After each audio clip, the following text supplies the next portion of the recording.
Fala galera, tudo bem com vocês? Então você vai no mercado, abastece seu carro, paga seus boletos e acaba não percebendo como que o ano eleitoral ele afeta o preço de tudo isso. Então hoje eu vou te mostrar como que o período eleitoral ele afeta a economia e o mais importante aqui, como acaba afetando o seu dia a dia, como ele afeta os seus investimentos e como você pode proteger o seu dinheiro. Antes de mais nada, se inscreva no nosso canal, curte esse vídeo. E o primeiro ponto que a gente acaba analisando aqui é o que acontece nesse período. Basicamente, os políticos que estão já no governo, eles querem se reeleger. E o que eles fazem para isso acontecer? Eles começam a gastar mais dinheiro. Olha o que aconteceu, por exemplo, ano passado com o governo Lula. Ele fez a ampliação do Vale Gás e a questão de energia gratuita para a parte da população. E o que acontece na prática? O governo não vai bater, por exemplo, na porta da Itaipu e falar assim, ó Itaipu, a partir de agora, parte da energia que você produzir, você não vai mais receber dinheiro. Não. Então vamos supor que essa população que ganhou esse benefício aqui, ela pagava, sei lá, 10 milhões de reais por mês de energia elétrica. Então, ao invés dessa população arcar com esse custo, acaba que o governo paga essa conta aqui. Da mesma forma, acontece aqui, por exemplo, com o gás de cozinha. Quem produz lá na ponta o gás de cozinha é a Petrobras.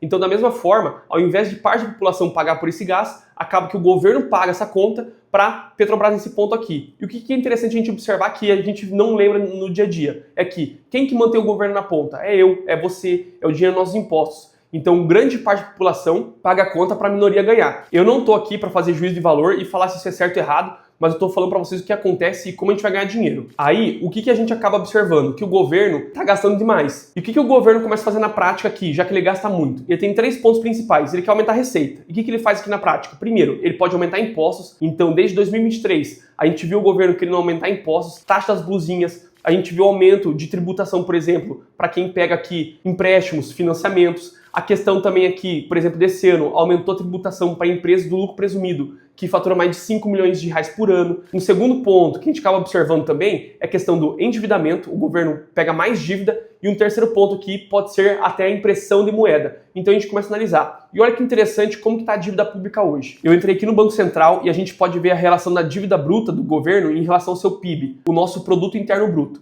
E olha só que interessante. Na época da Covid explodiu a dívida pública, ela subiu bastante, mas olha o que aconteceu de 2023 para cá aqui, ó. Olha aqui em janeiro de 2023 até agora foi subindo a dívida pública. Basicamente 80% do nosso PIB é equivalente à dívida pública do governo. O governo está se endividando mais. E o que acontece? O pessoal que empresta dinheiro para o governo começa a ver que ele está aumentando sua dívida aqui, não está controlando seus gastos públicos, fica com medo de não receber por esse dinheiro emprestado. Consequentemente, se você está com medo de não receber pelo dinheiro que você emprestou, o que você pede aqui em troca? Mais prêmio, ou seja, mais juros aqui por esse dinheiro que você vai emprestar. Então é isso que a gente pode ver no mercado aqui, que eu já vou mostrar para vocês aqui mais para frente na questão dos investimentos. A gente pode ver, por exemplo, também que a nossa taxa básica de juros, que é a Selic, ela também está alta, está em 15 pontos. Tudo por conta dessa questão de governo gastar mais e tudo mais. Tudo isso acaba interferindo na economia e no nosso dia a dia. Se o governo está muito endividado, os juros da dívida é muito caro, consequentemente o risco do país aumenta aqui nesse ponto. Então tudo contribui para uma incerteza econômica nesse ponto aqui. Não sei se vocês já observaram, mas normalmente no governo de esquerda são os momentos que os bancos mais fazem dinheiro. Por quê? Porque juro alto, o banco ganha mais spread aqui, ganha mais dinheiro nesse cenário. E o que acontece na prática? Se os juros aumenta, o que acontece? O custo do dinheiro no mercado no geral, ele aumenta também. Então aqui nesse ponto você começa a observar como que isso afeta o seu dia a dia.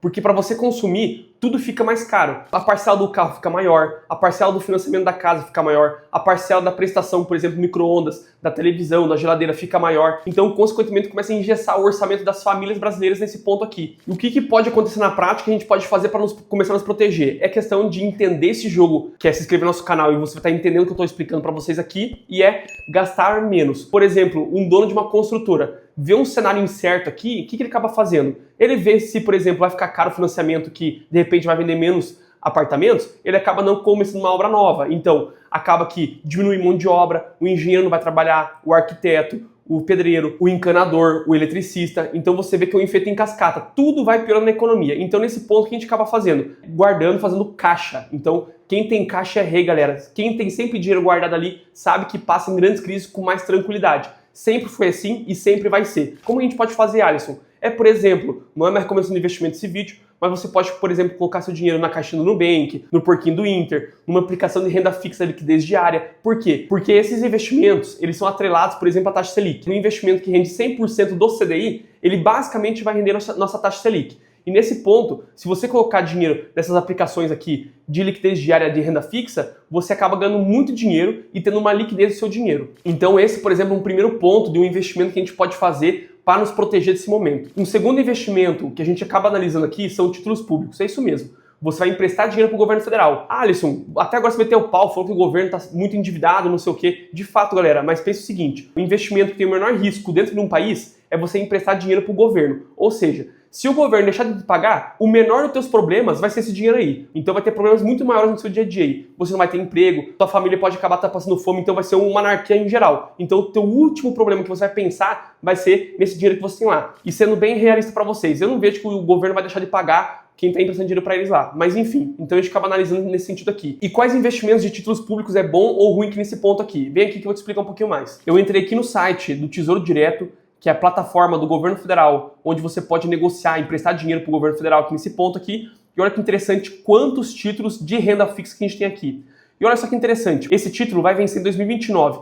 Ele é atrelado a IPCA, que é a inflação, por exemplo, é aquele aumento de preço que tem do café, do arroz, do feijão, da carne, do carro. Então, ele atrela isso aqui, quer dizer o quê? Que esse investimento te protege contra esse aumento de preços. E ele te paga um prêmio ainda acima disso. Ele vai te pagar esse aumento de preço, que é a inflação, mais 7,98. E eu já vi alguns estudos falando que investimentos que você coloca aqui, por exemplo, que paga IPCA mais 6 para cima, normalmente, 95% das vezes, se você saber lidar com esse investimento, você vai ganhar dinheiro. Galera, eu não vou entrar no mérito aqui de analisar a fundo aqui o Tesouro Direto com vocês. Se vocês quiserem, comenta aqui que eu faço um vídeo somente sobre Tesouro Direto para explicar para vocês como que funciona. Mas basicamente tem vários títulos, vários vencimentos, vários tipos de aplicações que a gente pode fazer ali emprestando dinheiro para o governo federal e se protegendo contra essa questão de emprestando dinheiro, de dívida pública e tudo mais. E um terceiro investimento que a gente acaba analisando aqui são os imóveis. Por que, Alisson? Basicamente, galera, você viu que eu comentei para vocês da construtora e o que acontece na prática? Então vamos supor que uma construtora lá acaba que começa a vender menos apartamentos porque o custo do dinheiro fica alto, então as pessoas não conseguem comprar imóveis financiados.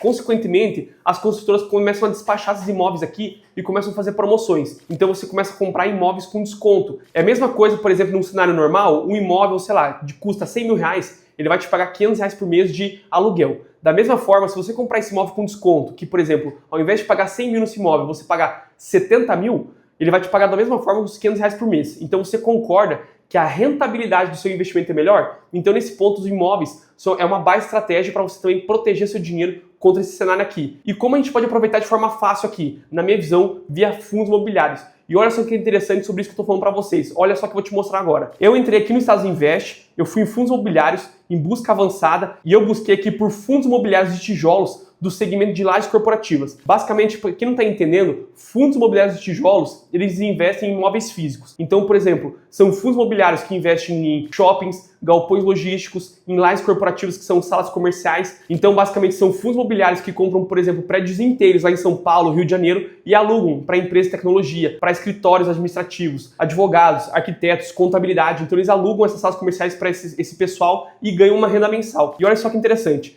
para a gente medir qual que é a rentabilidade com o aluguel mensal, a gente pode ver pelo dividend yield. Ou seja, eu estou colocando aqui imóveis, então, que estão recebendo mais de 10% ao ano de rentabilidade no mínimo nesses imóveis. Quer dizer o quê? Que está com uma baita rentabilidade no mercado. E olha só que interessante quantos fundos imobiliários de tijolos de lajes corporativas que estão pagando um dividend yield acima de 10% ao ano. Então tem uma pancada, tem um aqui pagando mais de 15%, tem outros pagando 14, 12, 13, então a gente pode ver que tem vários pagando muito bem. Então basicamente a gente pode ver que tem fundos imobiliários de tijolos, imóveis físicos, que estão pagando uma rentabilidade maior que 1% ao mês aqui, investindo em imóveis físicos aqui. Então é uma baita rentabilidade. Comparando com o imóvel físico, lá você, por exemplo, compra uma sala comercial para ter uma rentabilidade de 1% ao mês, na minha visão é muito difícil isso acontecer, não é verdade? E se você quer saber como fazer sua reserva de emergência render mais, eu vou deixar de recomendação esse vídeo aqui que mostra 3 investimentos que rendem mais que as caixinhas do Nubank no próprio aplicativo do Nubank. Até a próxima, galera. Fui!